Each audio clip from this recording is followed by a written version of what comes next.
Saludos y bienvenidos. Cuando llega un diagnóstico de cáncer y se plantea el inicio de la quimioterapia, es natural sentir una incertidumbre enorme. Pero junto a ese vértigo aparece una pregunta yo creo que muy potente.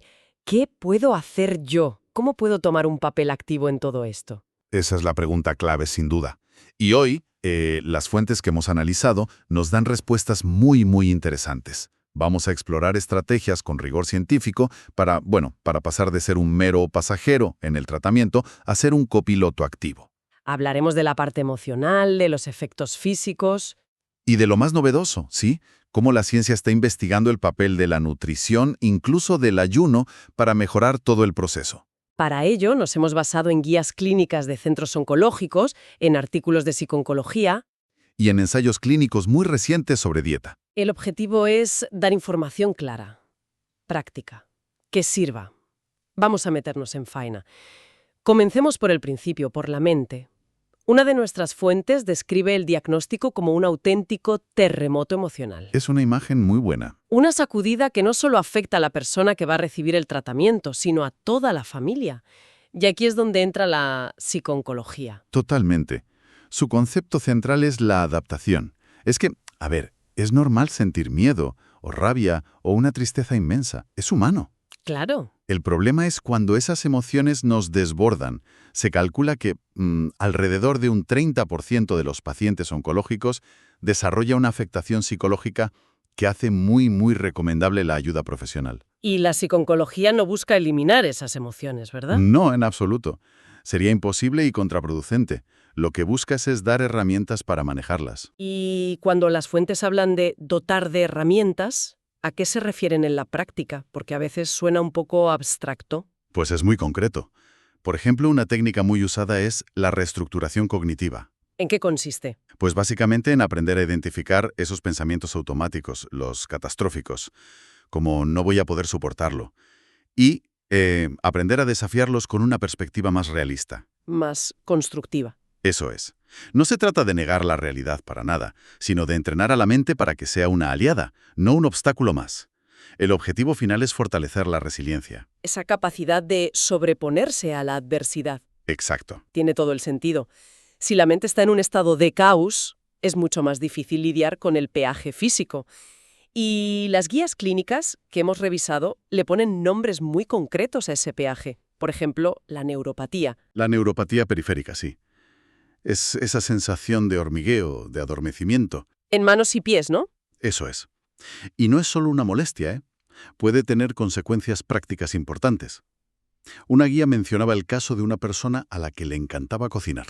Ajá. Y casi sufre una quemadura grave porque no sentía la temperatura real del aceite en la sartén. ¡Qué barbaridad!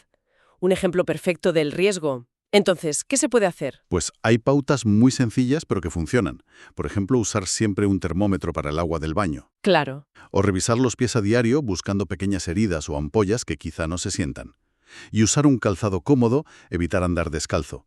Son pequeños gestos que marcan una diferencia enorme. Otro efecto que preocupa muchísimo es la bajada de defensas, la neutropenia, el miedo a las infecciones. Es un miedo justificado. El riesgo es real. Por eso las medidas de prevención son tan cruciales. Y de nuevo, son acciones específicas. ¿Cómo cuáles? Primero, la higiene de manos. Parece muy básico, pero las guías insisten. Lavarse con frecuencia, con agua y jabón, al menos 20 segundos. Vale. Segundo, si el equipo médico lo recomienda, usar en la ducha un limpiador dérmico antiséptico, como la clorexidina. Esto reduce las bacterias en la piel, que es nuestra primera barrera de defensa. ¿Y el contacto con otras personas? Fundamental, evitar el contacto cercano con cualquiera que esté enfermo, incluso un simple resfriado. Y también es vital saber cuándo hay que dar la voz de alarma al equipo sanitario. Esto es importante. Importantísimo. Las fuentes son muy claras. Llamar inmediatamente si aparece fiebre de 38 grados o más, o si una diarrea no mejora, o si surjan moratones o pequeños sangrados sin causa aparente. ¿Y si pudiéramos ir un paso más allá? Si pudiéramos influir en cómo la quimio actúa en nuestro cuerpo. Esa es la gran pregunta. Y es la que está impulsando algunas de las investigaciones más fascinantes en oncología ahora mismo. Y la respuesta más prometedora parece que está en la nutrición. De hecho, un artículo del Centro Nacional de Investigaciones Oncológicos habla de una nueva era de la nutrición de precisión. Sí, el término es muy potente. ¿En qué consiste exactamente? La idea central es que las células tumorales son metabólicamente muy distintas a las sanas. Son, por decirlo de alguna manera, mucho más glotonas e inflexibles. Más glotonas. Sí, necesitan una cantidad enorme y constante de nutrientes para crecer. La nutrición de precisión busca explotar esa debilidad. Ciertas dietas, como el ayuno, podrían, en teoría, matar de hambre al tumor. Privándolos de esos nutrientes. Exacto. Y a la vez proteger a las células sanas, que son mucho más flexibles y resistentes a esa falta de nutrientes.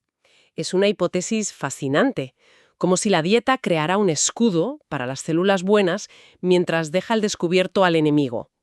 Pero esto que suena tan bien en teoría, ¿tiene alguna base en pacientes reales? La tiene. Y la evidencia ha ido creciendo.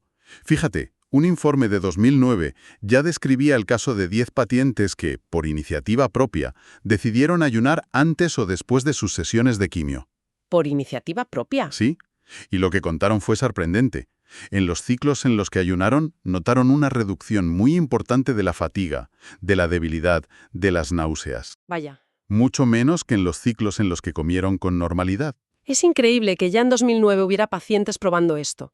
Supongo que se basarían en la intuición o en estudios con animales. Un poco de todo. Se basaba en décadas de investigación en modelos animales, que sugerían que la restricción calórica tenía efectos muy potentes sobre la resistencia al estrés celular. Esos pacientes, en cierto modo, se adelantaron a los ensayos clínicos formales. Pero claro, 10 casos anecdóticos, aunque llamativos, no son una prueba científica sólida. No, por supuesto que no. Por eso se ha pasado de esos informes a ensayos clínicos controlados y rigurosos. ¿Y qué dicen? Pues uno de los más recientes, publicado en 2024, es muy revelador.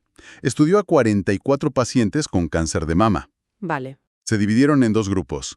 Uno siguió su dieta habitual y el otro, durante unos días, una dieta que imita el ayuno. Se conoce como FMD por sus siglas en inglés. ¿Y los resultados? Pues fueron estadísticamente significativos. El grupo de la dieta que imita el ayuno tuvo muchos menos vómitos de grado 3, que son los más severos. Ajá. Y también menos casos de neutropenia, esa bajada de defensas de la que hablábamos. O sea, no es que se sintieran un poco mejor, es que objetivamente tuvieron una menor toxicidad. Y aparte de reducir esos efectos, ¿se vio algún otro beneficio a nivel biológico? Sí, y esto es muy interesante. En las pacientes del grupo de la dieta FMD, los análisis de sangre mostraron una reducción de los niveles del factor de crecimiento insulínico tipo 1, el IGF-1. Un momento, expliquemos esto. ¿Por qué es importante reducir el IGF-1? Para que nos entendamos, el IGF-1 es como un acelerador para el crecimiento de las células. Para muchos tumores es como echarle gasolina al fuego. Promueve que crezcan más rápido. Exacto. Reducir sus niveles es, básicamente, quitarle el pie del acelerador al tumor. Vale. Los datos de ese estudio son prometedores, pero me surge una duda que seguro tiene mucha gente. Ayunar ya es duro para una persona sana. Someter a un paciente de quimioterapia, que a menudo está debilitado, a una restricción calórica tan severa, ¿no es contraproducente? ¿No se corre el riesgo de causar desnutrición? Ese es el punto más crítico y la principal preocupación. Y es una preocupación absolutamente legítima. Por eso, y esto es lo más importante que tenemos que decir sobre este tema, ninguna de estas estrategias debe realizarse por cuenta propia. Jamás. El riesgo es real. Es muy real. Del riesgo de desnutrición o de sarcopenia, que es la pérdida de masa muscular, es muy peligroso. Entonces, ¿cómo equilibramos la promesa de estos hallazgos con ese riesgo? Con rigor y con prudencia. De hecho, otra de las fuentes que hemos manejado es una revisión sistemática muy reciente.